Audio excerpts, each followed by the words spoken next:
Y cuando ya son las 9 de la mañana con 8 minutos, vamos a ir de inmediato a lo que es nuestro panel del día de hoy, quienes nos van a estar acompañando en este cierre de semana, donde además están pasando muchas cosas en la agenda noticiosa. Saludamos de inmediato a Francisca Pemllán, ella es vocera de la Coordinadora Feminista 8M. ¿Cómo estás, Francisca? Muy buenos días. Gracias por acompañarnos.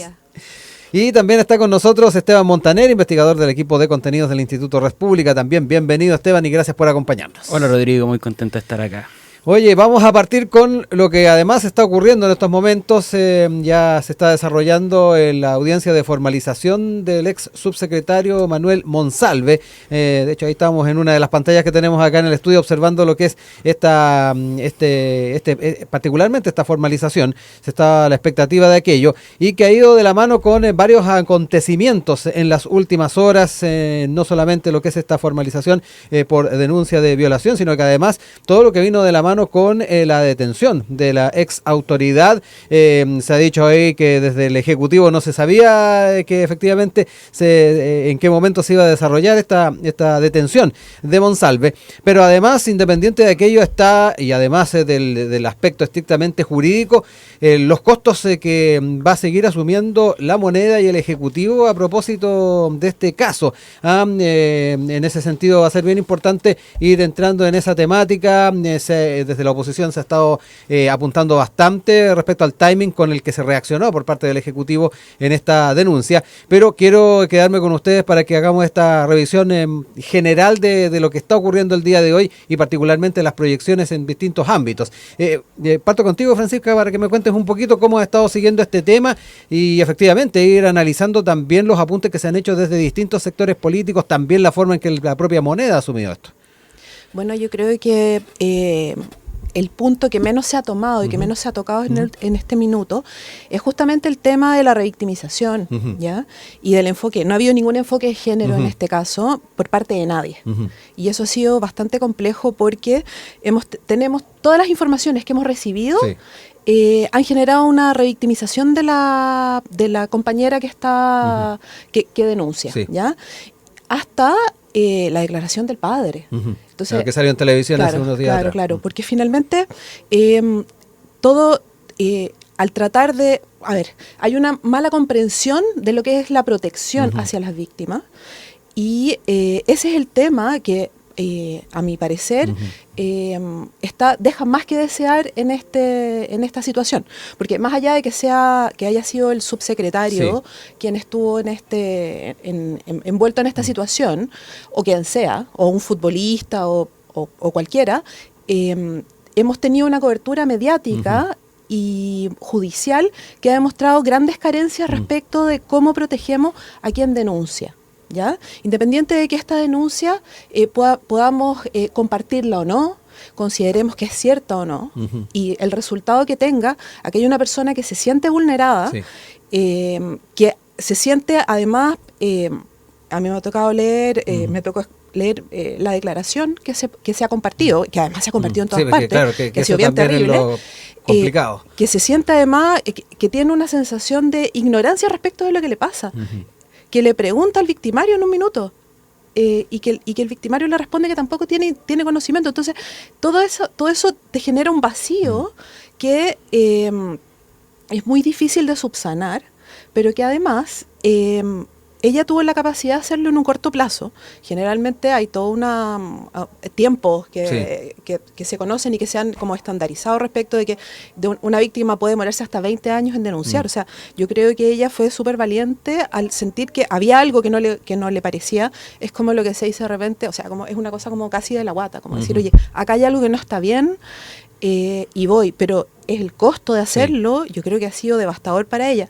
Y no solamente para ella, fíjate que creo que también todas las personas que la rodean dentro de la delegación donde ella está inserta, de su repartición, perdón, también se vieron súper afectadas, porque se generó además, o sea, todo este morbo que se ha generado, que todas las mujeres que estaban en ese sitio, que compartían ese espacio, hayan sido cuestionadas. Exacto. Y además catalogadas de posibles víctimas. Entonces ha sido muy terrible para toda la o sea, para todas ellas, pero además para todas las que lo vemos. Sí. Y que de cierta forma nos hemos encontrado en situaciones parecidas. Sí. Esteban, interesante el apunte también que nos hace Francisca respecto al abordaje que ha tenido este caso en general.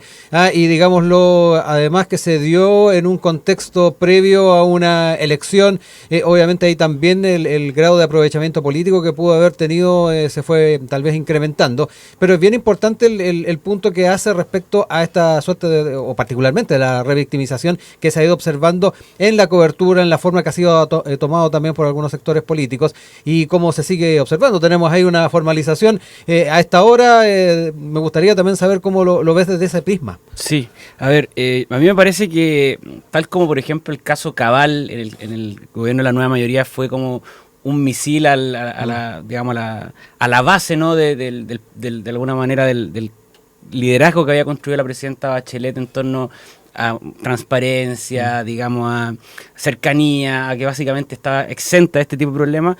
Acá también tenemos un caso que probablemente va a ser el Cabal del presidente Boric.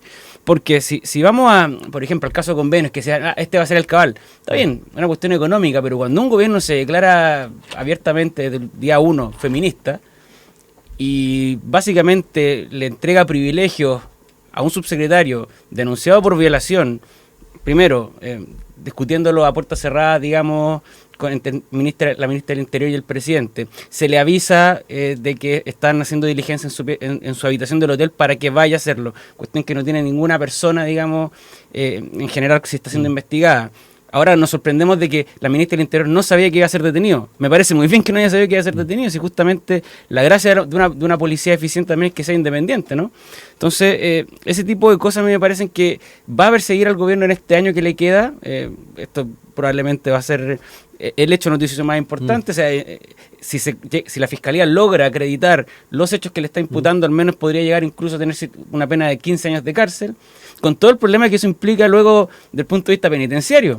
Entendamos que, como lo han nominado, el sheriff o el zar de la seguridad, ¿no? Entrar a prisión, digamos, en un lugar donde él básicamente era el encargado de desmantelar supuestamente el crimen organizado, básicamente se le genera un problema a Gendarmería, le genera un problema político al gobierno de que lo van a tener protegido, no lo van a tener protegido.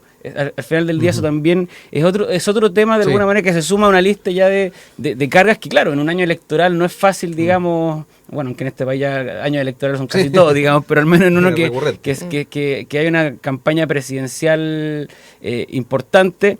Por lo tanto, a mí me parece que en términos de relato, esto afecta necesariamente al gobierno y, claro, uno ve que las declaraciones, claro, ahora se ha generado, se ha intentado estructurar un relato de que aquí nada está por sobre la ley, no hay privilegio, aquí hay una detención conforme a derecho, que probablemente lo es, no, qué sé yo, pero lo anterior, cómo se fue procediendo desde que el presidente y la ministra del Interior toman conocimiento de esto, desde que el actual subsecretario del Interior, anterior ministro de Justicia, toma conocimiento, o sea, cuando a él le preguntan ya hace un tiempo, ¿cuándo usted lo nombraron o le dijeron que iba a ser subsecretario del Interior? No respondió. O sea, fue el día que todo esto se supo o le avisaron antes. Entonces, todo ese tipo de cosas también al final del día, la ciudadanía, y esto, digamos, no solamente este caso, digamos, un cúmulo de cosas que tienen que ver incluso extra gobierno-oposición, ¿no? Una cantidad de, digamos, de supremos desfilando por el Congreso para declarar por cuestiones de tráfico de influencia, un abogado asociado con el exdirector de la PDI. Entonces, al final del día, la degradación institucional en la que estamos llegando, a mí me parece altamente preocupante y claro, cuando uno va viendo las encuestas en quién confía la gente, claro, es difícil ser auspicioso, ¿no? En que podamos de alguna manera tener diferencias políticas, pero otra cosa es pensar que un subsecretario va a ser acusado de violación y va a ser protegido de alguna manera por un gobierno que se declara feminista. En ese mismo punto, Francisca, ¿cómo también observas el planteamiento que se ha hecho o el cuestionamiento que se ha hecho a estas credenciales del gobierno respecto a este caso en lo que tiene que ver con estos principios en la base, como es, por ejemplo, el tema del feminismo? Se ha dicho varias veces, se lo ha planteado y se le ha cuestionado no en pocas oportunidades y no pocas oportunidades en este mismo panel durante estos últimos meses. Pucha, yo creo que desde el primer proceso, ¿cómo se llama esto? Constitucional que tuvimos, el concepto de feminismo ha sido súper manoseado, ¿ya? Y me parece que ha sido un caballo de batalla para determinados grupos para poder, ¿cómo se llama esto?, socavar a otros y distintas instituciones. Como yo no estoy vocereando desde la coordinadora en este instante, para nada, pero desde me ha tocado hacer esta declaración otras veces y a nosotras también se nos ha tratado siempre de asociar con que nosotros somos parte de este gobierno, pero nosotras no participamos dentro de la elaboración del programa que tiene el gobierno. Y esa es una cosa que me gustaría aclarar, que la trato de aclarar siempre, porque finalmente hay una confusión de gente, hay una confusión de organizaciones que no necesariamente, ¿cómo se llama esto?, tienen la misma importancia ni la misma injerencia, ni han tenido la participación que se les da en determinadas cosas. Y asimismo, me parece que lo que dice el gobierno ser no necesariamente lo es. Esa es mi opinión súper personal. Y lo ha demostrado desde hace mucho tiempo. Ahora, creo que otra cosa es con guitarra. Es distinto lo que uno se puede plantear en la teoría o desde la academia. También tenemos que pensar que estamos, ¿cómo se llama esto? Tenemos un gobierno que viene desde un determinado grupo social, tiene un determinado perfil y que es bastante académico y que tiene un concepto respecto de qué es de cómo se mueve el mundo, que no es el concepto que tiene el pueblo, que no es el concepto que tiene la gente que de a pie en la calle, y que eso también te aleja un poco respecto de determinada forma de entender la vida. Bueno, eso dicho también porque este tema del feminismo quedó súper marcado en los procesos constituyentes y se le ha demonizado muchísimo. Entonces, claro, mi impresión es que el gobierno parte con un programa que toma estos principios, pero finalmente también termina alejándose de ellos. Porque le terminan jugando en contra. Sí. Esteban, ¿cómo ves también ese punto que nos plantea Francisca de esta suerte de generalización que se hace respecto a las distintas coordinadoras, instancias feministas respecto a eventuales pertenencias o participaciones en el gobierno? Ahí lo clarificaba Francisca, dice que en más de una oportunidad ha tenido que dar cuenta de aquello. Y es bien importante a la hora también de ir comprendiendo las dinámicas que se dan también una vez que se llega al gobierno, al poder, que no necesariamente se incorporan ciertos elementos. Claro, a mí me parece que es parte de la lógica como de simplificación que tiene la política práctica, ¿no? De reducir todo. Digamos, bueno, si alguien dice que es feminista, bueno, entonces todo está en el mismo saco. Cuando dentro probablemente del feminismo hay distintas ramas, familias, grupos, tendencias. Lo mismo pasa, digamos, desde las vertientes que vengo yo. Desde la derecha uno puede hablar de las derechas y al final del día cuando, voy a inventar, en el gobierno pasado el presidente Piñera hacía una cosa, es que ustedes, porque yo, digamos, o sea, al fin y al cabo, eso primero como problema que tenemos como sociedad es simplificar cosas. Y segundo, respecto de este gobierno, ellos, claro, desde el punto de vista doctrinal o ideológico, como queramos verlo, partieron con un maximalismo como que esto es, de alguna manera, lo que estamos planteando es doctrina revelada, básicamente, y por lo tanto, hoy día tienen un problema de muñeca, porque de alguna manera los pilares que trataron de poner fueron tan firmes, o en su cabeza firmes, sólidos, inflexibles, invariables, que claro, cuando hoy día al presidente le cuesta mucho, o cuando lo hace, digamos, esto lo que le dicen, ¿cierto?, que se da vuelta la chaqueta, que cambia de opinión a cada rato. Eso en política me parece normal. El problema está cuando tú sientas antecedentes, bases de que tú no te vas a mover, que eres un hombre de convicciones. Bueno, se te genera un problema contradictorio cuando tú dices eso y luego básicamente haces todo lo contrario. Entonces, y eso no tiene que ver solamente con, digamos, con si eso no es feminista, que eso ya podríamos entrar en otra discusión, digamos, sino que con, en general, sus comportamientos desde que era candidato hasta que es presidente, cómo ha ido variando. Cuando él decía que no se iban a mover en ciertas cosas, después vuelve. Entonces es bastante difícil de entender, ¿no? Un día sale a decir, a dar una conferencia, digamos, la famosa conferencia de los 50 minutos, básicamente como que cuestionando un poco la denuncia. Un día después dice, yo te creo. Entonces al final del día uno no sabe cuál es la verdadera postura del presidente y por ende del gobierno. O sea, al final del día, por mucho que haya otras autoridades, el liderazgo presidencial en un país como este marca básicamente el lineamiento y el relato de lo que se está tratando de transmitir. Francisca, a la luz de todo lo que hemos estado observando, lo que hemos estado conversando también en este panel, ¿qué se tiene que sacar en limpio acá? Me da la impresión de que tema de protocolos es importante el poder recordarlos, clarificarlos, mejorarlos, pero además los aprendizajes que debamos hacer como sociedad, como medios de comunicación. Tú ahí también dabas cuenta de la forma en que se ha abordado este caso. ¿Por dónde están también los aprendizajes y particularmente cómo se puede ir enmendando el rumbo en muchos de los temas que estamos al debe como sociedad a propósito de este caso? Bueno, creo que tenemos un largo trayecto para poder conseguir enmendar esto y subsanar todas estas, ¿cómo se llama esto? Falencias y carencias que tenemos. O sea, de hecho tenemos deuda en derechos humanos y no vamos a tener deuda en protocolos respecto de trato de víctimas de acoso, ni siquiera voy a hablar de violación, de acoso sexual o de maltrato laboral. Entonces, creo que estamos súper lejos de poder, ¿cómo se llama esto? Resolver eso, lamentablemente. Pero creo que el primer paso es visibilizarlo y conversarlo. O sea, este ejercicio que estamos haciendo acá, teniendo la posibilidad de no tener que hablar necesariamente como de este comidillo medio como, por decirlo, como simplemente farandulero respecto del caso, de los casos que han pasado. Me parece que es súper importante para que como comunidad empecemos a sanar cómo comprendemos y cómo enfrentamos este tipo de actos a los que nos vemos enfrentados, la verdad es que diariamente. O sea, porque yo voy a hablar desde mí, en este caso, a mí me afecta lo que le pasa a las mujeres que son violentadas, independiente de que esa acción no sea hacia mí, ¿ya? Porque finalmente el hecho de ser mujer implica que tú enfrentas la vida y enfrentas la enfrentas de una determinada forma. Yo esta conversación también la he tenido muchas veces.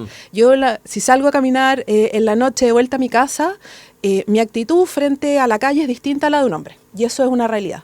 ¿Por qué? Porque hay un tema de crianza que se instaló desde no mi nacimiento, sino que desde hace muchísimas generaciones para atrás. O sea, es como ya está finalmente en el ADN, en cómo te tienes que comportar y qué es lo que te puede pasar. Es ese riesgo. Entonces, es imposible no empatizar con las víctimas cuando tú eres una potencial víctima siempre, finalmente.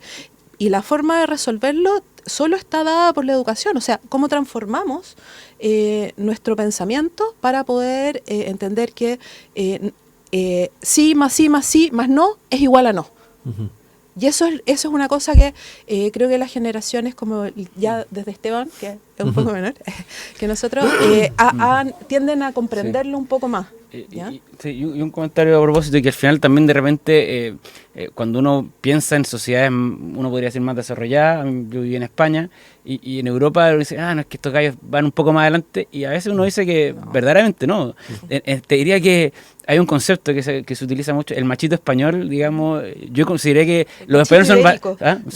Machito ibérico, o sea, que bastante, siendo que yo viví en Barcelona, digamos, una ciudad bastante más liberal y progresista, pero en general, yo decía, oye, somos bastante menos machistas que los españoles, digamos. O sea, cuando uno pensaría que un país con un PIB más alto, con un desarrollo humano más, capital humano más desarrollado, básicamente siguen teniendo los mismos problemas, y en Francia lo mismo. O sea, al final del día no es una cuestión necesariamente que tenga que ver con PIB y desarrollo, que sí, seguramente hay ciertos estándares que eso importa mucho, sino con cultura y educación. Yo creo que por ahí también van los tiros, digamos. Sí. Francisca, quería apuntar algo más. En cuanto uno invierte en educación respecto de su sociedad, pero también de cómo nos ponemos de acuerdo para qué hacemos con esa inversión en la educación. También influye. Sí, ¿no? Y ahí también pensándolo en lo estrictamente mediático, también me pongo a pensar en el grado de educación, entre comillas, que le podamos dar también a los públicos, porque a su vez teniendo un público crítico a ciertos conceptos, obviamente el grado de recepción que podría tener un contexto en el que se da una noticia o se hace una cobertura, también va a tener un rechazo inmediato de los propios públicos. Me da la impresión de que ahí también hay harto que hacer. Sí, yo creo que igual estamos un poco secuestrados por hablar de nuevo de los medios de comunicación, pero los medios de comunicación hegemónicos, quienes controlan la información en este minuto y que está a la pantalla y la gente la aprende. Y si yo creo que acá tú tienes puesto un canal de noticias, pero yo creo que si abrimos cualquier matinal el enfoque va a ser absolutamente, ¿cómo se llama esto? Ay, se me va la palabra, pero como farandulero respecto de lo que está pasando. O sea, desde los comentarios, los comentaristas que van, incluso gente que uno puede decir, oye, súper como analítica respecto de cosas, llegan allá y sus opiniones se transforman en un tema como muy mediatizado y... Ahora, y no solamente, digamos, en casos de género, o sea, ya lo vimos, digamos, a propósito de que este año se cumplieron 5 años del 18 de octubre, la forma en que se abordaba el tema, no solamente por panelistas, que también son partisanos, sino por quienes dirigían estos paneles, también era bastante cuestionable desde el punto de vista de la objetividad de la información que se entregaba. O sea, al final del día, si va una persona de derecha y una de izquierda a un panel, también que debatan ellos, pero que quienes comunican de alguna manera, por ejemplo, tratasen de sacar rédito y ser populares por estar con lo que la gente en ese momento está, la mayoría como el que baila pasa, digamos, actitudes completamente fascistoides que vimos en esa época, claro, dejó bastante que desear, al menos de ciertos programas. Yo entiendo que también hay otros medios que la radio funciona distinto, los periódicos funcionan distintos, pero al menos la televisión en ese sentido a veces nos ayuda mucho, digamos, a intentar, al menos de las distintas veredas, analizar los problemas e intentar buscar soluciones un poco de forma más con parsimonia, que, digamos, al calor de una especie de visión farandulesca de estos hechos. Sí. Francisca, para ir cerrando ideas, al menos en este tema, desde la perspectiva de las coordinadoras, ¿cómo están también observando los acontecimientos que se vienen de aquí en adelante? Porque tenemos una formalización de por medio, ¿cómo también lo están observando? Bueno, atentos, finalmente atentos a... La verdad es que creo que desde un tiempo a esta parte estamos como con una actitud bastante, lamentablemente reactiva, porque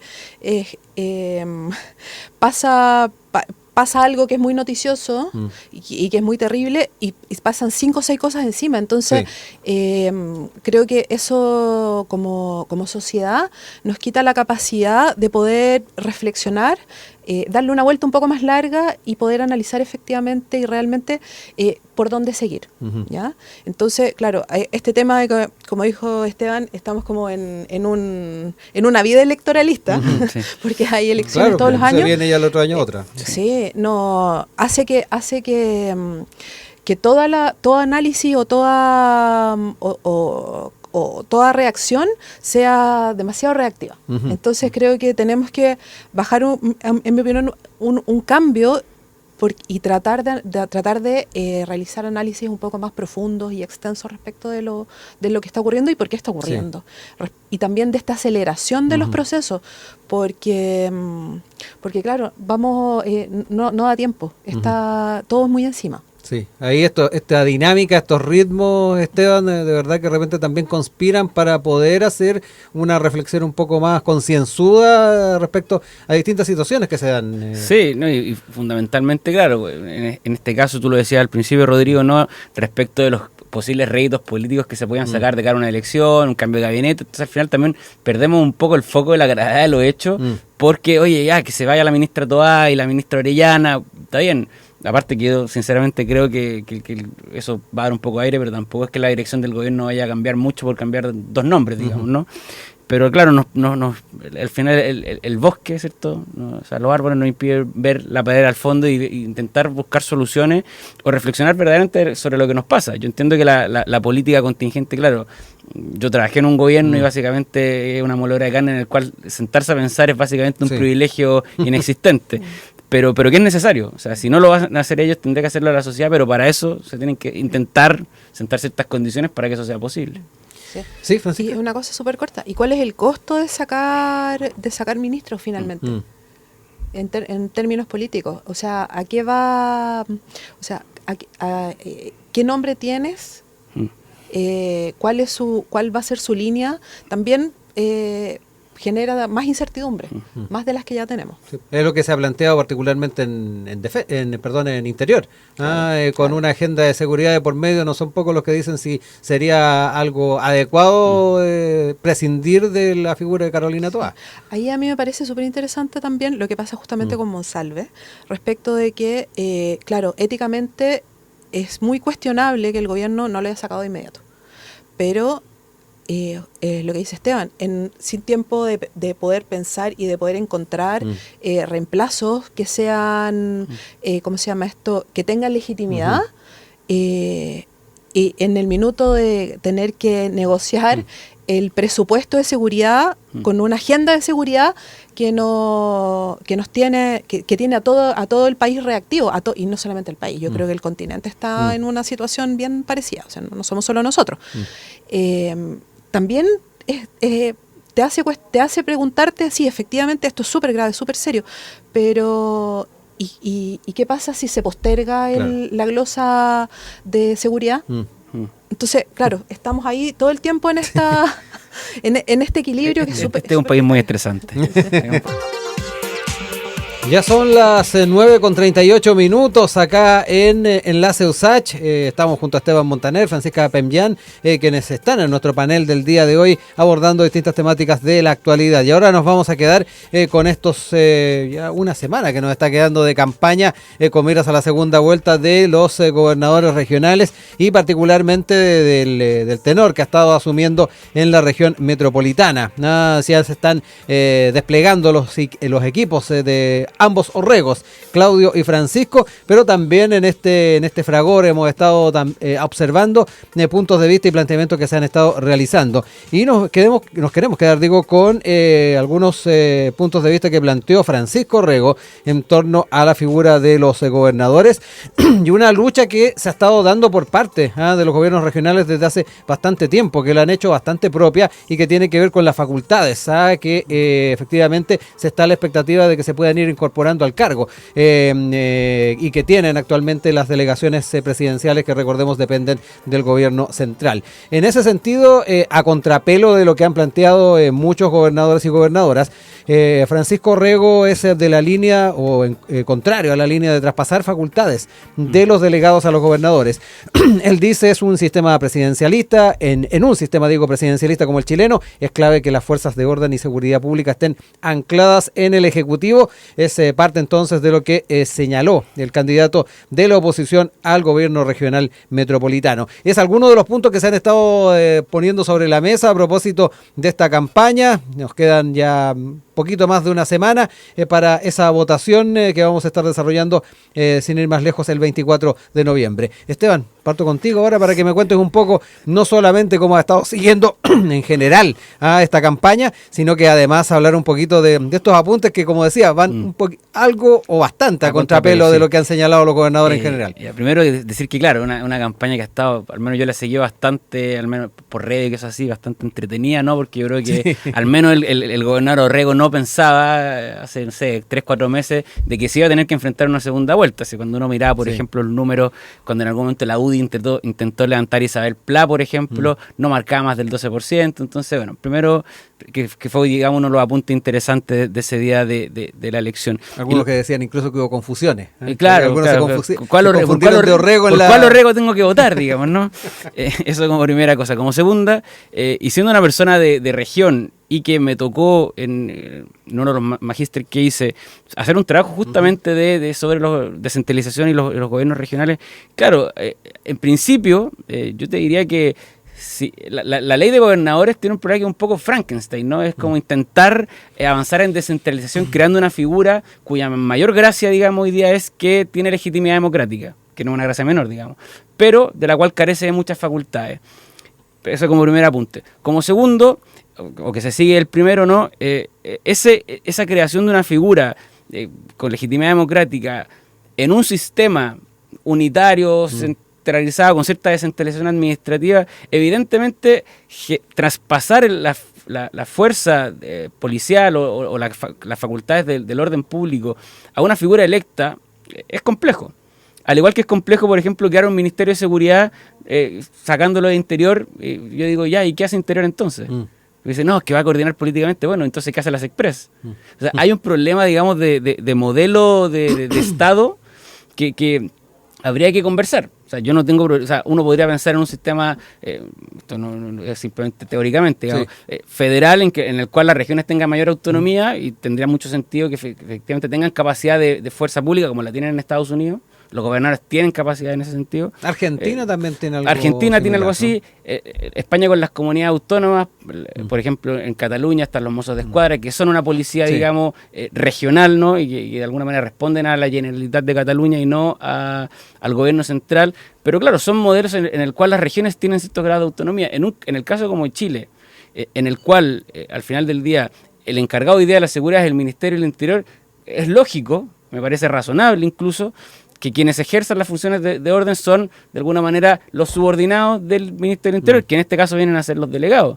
Porque justamente el caso que pone Francisco, que claro, puede ser que no pase, digamos, pero uno cuando legisla cosas de orden público, que al fin y al cabo pueden llegar a vulnerar de forma importante las garantías y las libertades de las personas, tiene que ponerse en los peores escenarios. ¿Y qué pasaría si transferimos las facultades a los gobernadores y tenemos un gobernador en extrema oposición al gobierno de turno, sea del color que sea, digamos, y hay un plan de, por ejemplo, contra el narcotráfico y no lo quiere ejecutar, no quiere dar la orden a las policías, se te genera un problema interno muy importante. Yo creo que en ese sentido, o tomamos la decisión, por la cual no estoy tan de acuerdo, digamos, de incrementar la autonomía de las regiones y por lo tanto, digamos, empezar a traspasar esas competencias y dejar de ser un Estado unitario como lo somos hoy día, punto uno, o fortalecemos la autonomía de las regiones y la descentralización de otra forma. Por ejemplo, esto en su momento se decidió comenzar por autonomía, en este caso política, con una autoridad electa. A mí me parece mucho más interesante, yo habría comenzado por mayor autonomía fiscal y económica. Muchas veces en algunas regiones, por ejemplo, en las más extremas, uno va al caso de Aysén que tiene altos índices de cesantía, altos índices de pobreza. Bueno, quizás es más interesante que aumentar los recursos que estén votando por una autoridad en la cual, además, tiene un problema económico que duplica funciones, porque tiene un delegado, un gobernador, ambos con sus gabinetes, o sea, son 2 equipos enteros pagados, sin recaudar ni capacidad de tener patrimonio propio, que me parece a mí que en principio era más interesante. Francisca, también cuéntame un poquito cómo ves estos apuntes que hacía Francisco Rego, también el desarrollo que hacía recién Esteban, respecto a esta discusión que se ha dado tanto tiempo de la manera en que comprendemos la descentralización. Ahí él planteaba que tal vez desde una perspectiva fiscal y económica sería lo más óptimo, a contrapelo de lo que es estrictamente vinculado a la autoridad propiamente tal. No sé también cómo lo ves tú en ese sentido. Bueno, creo que finalmente tener esta posición es no tener confianza en las regiones. Yeah. O sea, partiendo de esa base, me parece que el cargo de gobernador, como se plantea originalmente, generaba la autonomía necesaria para que las regiones pudieran funcionar sin tener que estar consultando al Poder Central todo el tiempo. Las cosas se entrampan. Nosotros que estamos acá, que estamos en Santiago, incluso la gente que está en Valparaíso, no sé, pues en la sexta región, en O'Higgins, no tienen tanto ese problema. Pero uno sale un poco más allá y de verdad se ensortija toda toma de decisiones si no hay una apruebo desde un ejecutivo que está lejos, que está ocupado, porque tiene problemas propios como Monsalve, por ejemplo, en este minuto, que le consume tiempo, y que necesitan autonomía, necesitan poder tomar sus decisiones por su cuenta. Y bueno, ¿cómo lo resolvemos? Lo resolvemos analizando y poniendo trabas en quiénes son los candidatos, finalmente. Creo que, o sea, somos todos ciudadanos de la misma categoría, y no porque yo sea, ¿cómo se llama esto? El ministro del Interior, que fue un poco una de las críticas que se hizo cuando la ministra Orellana habla de Monsalve y dice, bueno, es que él es el...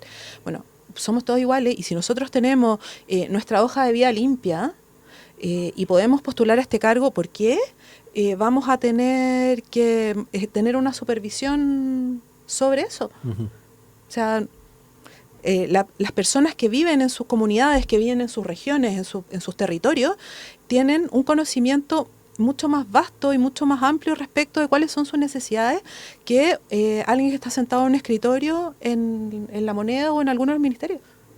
Entonces, cuestionar las atribuciones a este cargo, que fue planteado de una determinada manera y que se negoció y se le quitaron atribuciones para poder ejecutarlo, me parece que es un despropósito. Esteban, entremos también en el tema de carácter del carácter local de estas autoridades y efectivamente el conocimiento del entorno, también lo que tiene que ver con las capacidades de cada uno de las candidatas y candidatos que estuvieron en los procesos anteriores y que además también están participando en el actual. No sé cómo ves también esos argumentos. Sí, no, estoy muy de acuerdo. Ahora, en general también es raro, por ejemplo, ver que los delegados presidenciales no sean de las zonas. Eso también es una realidad. No digamos que, por ejemplo, yo trabajé en el Ministerio de Medio Ambiente y en un momento había que nombrar a un Ceremi, imagínate, ni siquiera estamos hablando de un delegado, sino un Ceremi de Medio Ambiente en Punta Arenas. Y claro, en general los partidos tienen harta incidencia y un partido nos manda un chico joven con bastante buen currículum, pero que era de Santiago, dice. Es que yo mando un Ceremi de Santiago a Punta Arenas, yo primero me traiciono a mí mismo y segundo me queman la seremía, porque ¿qué hace una persona de Santiago como si no hubiera gente capaz en la región? Yo en eso no me pierdo ni un segundo, digamos. Otra cosa es decir que ciertas facultades, como las de orden público, que efectivamente son probablemente las más gravosas porque pueden implicar limitar la libertad de las personas, ejecutar un estado de excepción, me parece que en ese sentido debiesen estar, al menos el Poder Central, tener el control de eso. No significa que el gobernador no tenga otro tipo de facultades, no podamos profundizar el proceso de traspaso de competencias en otras áreas que básicamente de desarrollo productivo, de, por ejemplo, llevar adelante procesos de participación local para desarrollar proyectos, democracia participativa. En eso yo creo que no hay problema. El tema está el uso de la fuerza. Descentralizar el uso de la fuerza me parece peligroso, porque claro, uno puede decir, uno ve los candidatos y dice, ya, hay cierta gente que me va a ser razonable, que no va a ser locura. Pero bueno, justamente la democracia tiene que ponerse coraza y armadura entre locos, justamente. Y en ese sentido, traspasar la fuerza pública a mí me parece que sería problemático. Pero es que creo que queremos seguir manteniendo este sistema que es el que conocemos. Yo pienso que pueden haber algunos que podrían llegar a existir otras alternativas que tal vez no conozcamos, que es la democracia. Tenemos que tener respeto por ella y confiar en las decisiones que tomemos. Bueno, también por algo son cargos de elección que duran una determinada cantidad de tiempo. Y respecto justamente a lo que dices tú de la seguridad y de la fuerza pública, bueno, creo que se demostró, sobre todo en el norte, la necesidad de que eso sea autónomo, o sea, con todos los fenómenos de narcotráfico, de migración, ¿cómo se llama esto? Que hemos visto. O sea, claramente las regiones extremas, sobre todo en el norte, necesitan tener autonomía para poder tomar decisiones. O sea, veíamos incluso alcaldes durante la pandemia pidiendo ayuda desesperada porque no tenían cómo frenar el ingreso de gente que venía además de una situación súper complicada porque venían caminando durante meses por el desierto y después, no sé si te tocó ir al norte después de la pandemia, pero sí. Se veía, o sea, efectivamente la gente caminaba con coches, con guaguas, con niños por la carretera. Y ¿cómo resuelves eso? Porque más allá del control, lo que necesita eso es una solución. O sea, esas personas ya están acá y tenemos que darles soluciones y eso lo tienen que ver los gobiernos regionales. Lo tienen que ver justamente, y la gobernación finalmente es el medio a través del cual se puede llevar a cabo se pueden resolver los problemas locales. Esteban, ya con el tiempo que nos queda, aprovechemos lo que nos está quedando para ir cerrando ideas y también hablar un poco de, efectivamente, el rol que podría ejercer una autoridad electa en situaciones concretas como las que plantea Francisca. Y particularmente como en un momento en que todavía no vemos tal vez el interés o la intención de avanzar en temas de descentralización, cómo vamos también mejorando la relación entre ambas autoridades. Sí, a ver, me parece que generar instancias de colaboración obligatoria, digámoslo así, ¿no? Entre el delegado y el gobernador me parece que también primero es un punto que sería interesante abordar, digamos, cómo tú obligas también a que las autoridades tengan que juntarse y abordar los temas. Segundo, yo decía lo de la descentralización fiscal porque tú cuando tienes regiones con más riqueza, digámoslo así, y por lo tanto con mayor capacidad de trabajo, también son focos a los cuales las personas se pueden ir. Porque ya tenemos un problema que es poco atractivo de centralizar este país, porque en esta ciudad viven, en Santiago, Sí. viven casi 10 millones de personas. Eso te implica que a los políticos no les interesa muchas veces el desarrollo de las regiones, justamente porque la mayoría de la gente está concentrada en esta ciudad. Entonces, cuando tú generas polos atractivos de desarrollo, las personas migran a otras regiones, van a otras ciudades. Eventualmente yo, que soy de Valparaíso, probablemente viviría en mi región si no fuese porque el desempleo es muy alto y en esta ciudad no encontré más oportunidades. Por lo tanto, comenzando por eso, te genera la necesidad o le genera el incentivo a los políticos también de desarrollar, de alguna manera, potenciar las regiones. Cuando simplemente están preocupados de que, oye, al final esta región define las elecciones, es poco el incentivo, ¿cierto?, a generar desarrollo afuera, y luego hay que buscar alternativas, me parece, de coordinación importante entre delegados y gobernadores, pero sigo manteniendo que creo que traspasar las facultades de orden público, ojo, que no tiene que ver con también aceptar y generar programas para los migrantes y la gente, por ejemplo, en la zona fronteriza en el norte, pero creo que el orden público debe seguir estando en manos de alguna manera del Ministerio del Interior y de las delegaciones. Francisca, también para ir cerrando ideas. Bueno, solo decir que creo que